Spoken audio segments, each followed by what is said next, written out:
So mga katropa, masaya na naman yung mga boys dahil lalabas po kami ngayon. Mag-shore leave po kami dito po sa Onahama, Japan. So pupunta po tayo ngayon sa isang sikat na second hand shop. Yan po ang palaging pinupuntahan ng mga seaman. O mga katropa, kaway-kaway!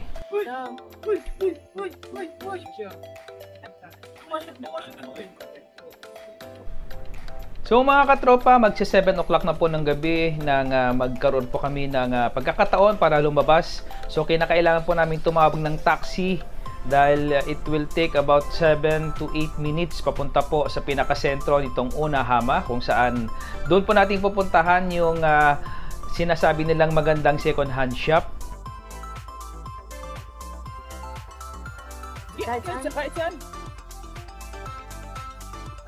Ilan ko lang?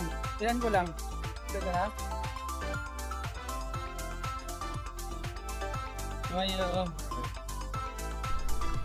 Ang Onahama ay isang popular na coastal town. Located po ito sa Iwaki City, Fukushima Prefecture, Japan. Ito po ay kilala dahil sa kanila pong magagandang port, fresh po na mga seafood, at marami din po silang mga tourist attraction dito.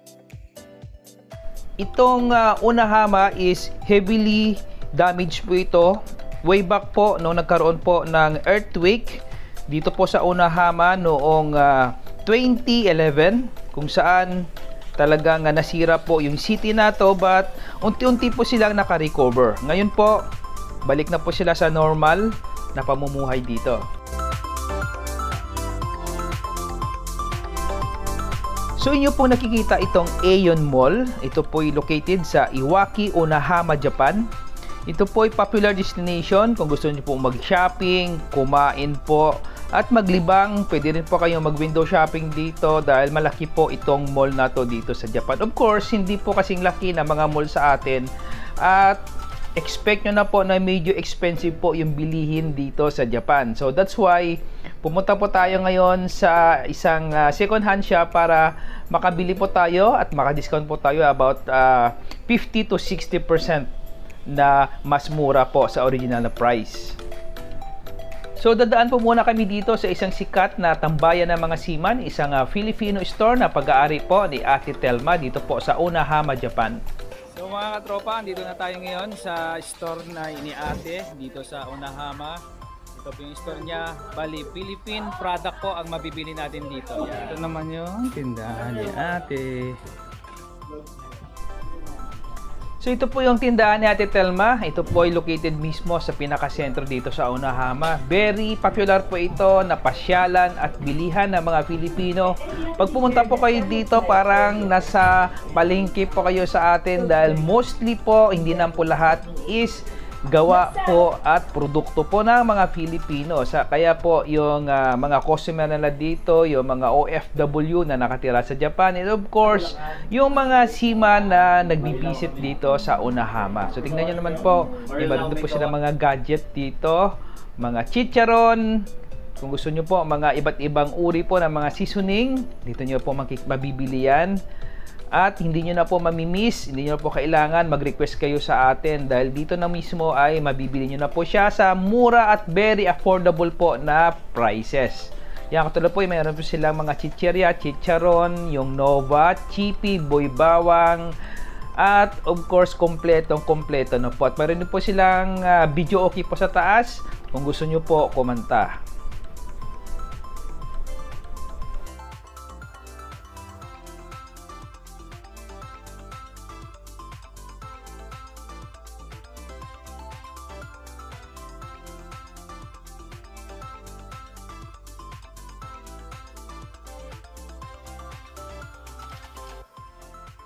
Area to.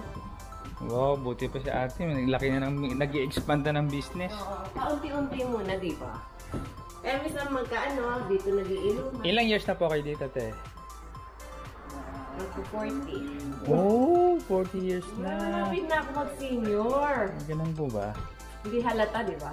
Oh, Parang 28 lang eh. Next year, senior na ako. So after po namin namili doon sa Onahama store ni Ate Telma, So, pupunta naman kami dito sa pinakasikat na second hand shop. Ito po yung aming pakay dito po sa Unahama. So, mga katropa, dito na po tayo ngayon sa second hand street. Ito po ay nagtitinda ng mga second hand na mga gamit.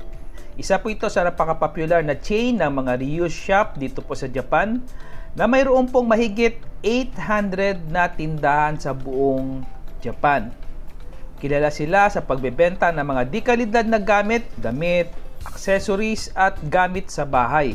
Nag-aalok sila ng malawak na iba't ibang produkto kabilang ang mga Japanese at dayuhang brand. So mga katropa, pati na rin yung mga walang brand na item, dito nyo rin po makikita. At pati yung mga designer brand hanggang sa vintage na piraso at mga nauuso na damit, sapatos at accessories. So hindi naman kaila sa inyo mga katropa na talagang very expensive po at mahal po ang mga gamit dito sa Japan. Kaya po nagkaroon po sila ng second hand shop kung saan dito po tayo makabili ng about 50 to 80% po na diskwento. Compare po pag bumili tayo ng brand new. So, hindi lang po mga foreigner yung pumupunta dito. Of course, meron din po mga Japanese dito. Mostly po mga hindi po nakaka-afford ng medyo mahal na mga gamit. Dito nyo po makikita yan. At talaga namang parang brand new. Wala pong mga kagas-gas-gas-gas. Wala pong mga sira yung mga gamit dito. So katulad po inyo nakikita, mayroon pong mga gitara dyan, mga organ. So kung mahilig po kayo sa gitara, mayroon pong branded at mayroon din pong generic po na gitara. So hindi rin po kamurahan, mayroon din po silang mga mamahaling produkto dito. So katulad po yung mga sapatos na yan, yung mga Air Jordan, mabibili nyo po yan dito. Of course, nasa 50 to 60% po yung bawas. Of course, yan po ay mga reuse na.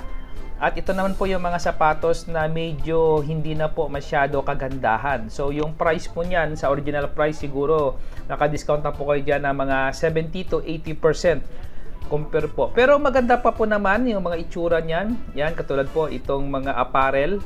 Mayroon din pong mga branded po na pitaka. Yan, mga accessories. At ito pong mga relo. Yan, yung mga relo po nila talagang parang brand new po at talagang napakamura. So, mayroon din pong mga branded at hindi po kilalang mga relo. So, yung mga branded po na relo, katulad po ng mga Casio, Seiko, ay medyo may kamahalan din po. So, kung sa original price po, i-compare natin, makaka-discount po kayo dito about 50 to 60% from original price po ng mga relo po dito.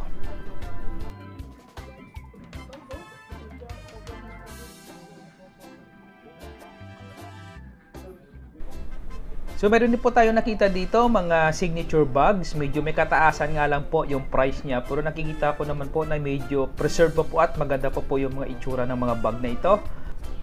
So itong sapatos dito sa gilid, so nag-range po ito na about 20 to 30 dollars. Kung i-convert ko po sa dollar, yan, medyo maganda pa po yung mga itsura ng mga sapatos. Mayroon po sila ditong mga damit, pambabae, panglalaki, mga sweatshirt, mga panglamig, mga long johns, mayroon po dito. Yan. At kung mahilig po kayo sa mga pabango, mayroon po ako nakikita dito, mga pabango, mga branded po na pabango. Yan, mga brand po ng Japan, mga figurine, mga gamit po sa bahay. At yung gamit po sa pangangawil, yan. At mayroon din po akong dito nakita, mga kung gusto mahilig po kayo mag-skateboard, yan. Sa atin, hindi naman po magagamit yan. At itong mga organ, cymbals, mayroon po dito. Kung mahilig po kayo sa drum, ayan. Mayroon din po mga electronics po dito, mga monitor, computer, speaker. So, lahat na po, napaka-kompleto po yung store na to. So mga katropa, ito po yung sapatos na napili ko. Hindi po siya new model, but maganda pa po. Wala po siyang sign of usage. Tingnan nyo naman po mga katropa, talagang na-preserve po yung sapatos. Wala po talaga siyang gas-gas or any faded part. So talagang jackpot po ako dito. So ito po, inakuha ko lang po ng about $30. At mayroon din po akong biniling relo. Ito po ay Pulsar made by Seiko.